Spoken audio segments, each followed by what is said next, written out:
Facebook's Internet drone team is collaborating with Google's Stratospheric Balloons project. By Tom Simonite from Technology Review magazine. Facebook and Google compete intensely for your time online and for the ad dollars of corporations. But now, the two companies are collaborating on efforts to use balloons and drone aircraft to expand Internet access to the 4 billion people that don't have it. Documents filed with the U.S. Federal Communications Commission show that both companies are pushing for international law to be modified to make it easier to use aircraft around 20 kilometers above the Earth, in the stratosphere, to provide Internet access. Google has been working for several years on balloons that float in the stratosphere and function as aerial cell towers to provide Internet access in areas with poor infrastructure. Facebook is developing solar-powered drones the size of airliners for the same purpose, although they would link to ground stations, not directly to mobile devices. At the Solve conference at MIT in Cambridge, Massachusetts on Monday, representatives of the competing projects said they are now working together, although they wouldn't say exactly how. In a session dedicated to the question of how to give everyone on Earth access to the Internet, the companies were asked why they didn't collaborate instead of running parallel efforts to achieve the same thing. "You shouldn't presume that we're not already working together," said Yale Maguire, who leads Facebook's connectivity lab working on Internet access. Rich Duvall, who was leader of Google's balloon project when it first began in 2011, confirmed that the leaders of the two projects are talking. "I'm looking forward to collaborative possibilities as well as some friendly competition," he said.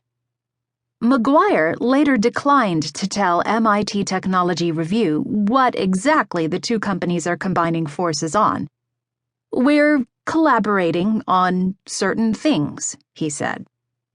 Facebook and Google's projects overlap in many ways, not just their end goals. For example, both companies are working on using lasers to transfer data rapidly, whether between stratospheric balloons, in the case of Google, or between drones and from drones to the ground, in the case of Facebook. Google also has a project of its own investigating drones for Internet access, although it, like Facebook's project, is at a much earlier stage than the balloon effort. The two companies also face the same policy challenges. Using stratospheric drones or balloons at large scale will require changes to rules governing the use of airspace and wireless communications.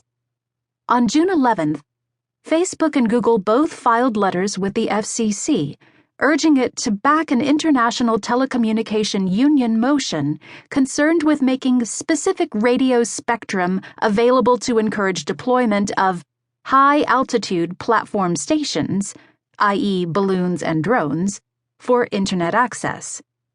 If that idea gets enough support, it will be discussed at the ITU's World Radio Communication Conference in November this year. The event, held every 3 or 4 years, is a forum for revision of the international treaty that governs use of radio spectrum and communication satellite orbits. However, even if Google and Facebook work together, corporations alone cannot truly spread Internet access as widely as is needed to promote equitable access to education and other necessities, says Nicholas Negroponte, a professor at MIT's Media Lab and founder of the One Laptop Per Child project. "I think that connectivity will become a human right," said Negroponte, opening the session at which Facebook and Google's Maguire and Duvall spoke. "Ensuring that everyone gets that right requires the Internet to be operated similar to public roads and provided by governments," he said. Google and Facebook's projects so far appear to be focused on working with existing telecommunications companies, not governments.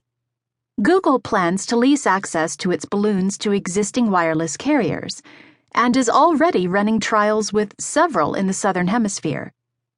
Facebook's drone system is not yet ready for full-scale tests, but it has said it plans to release details of some of its technology for free.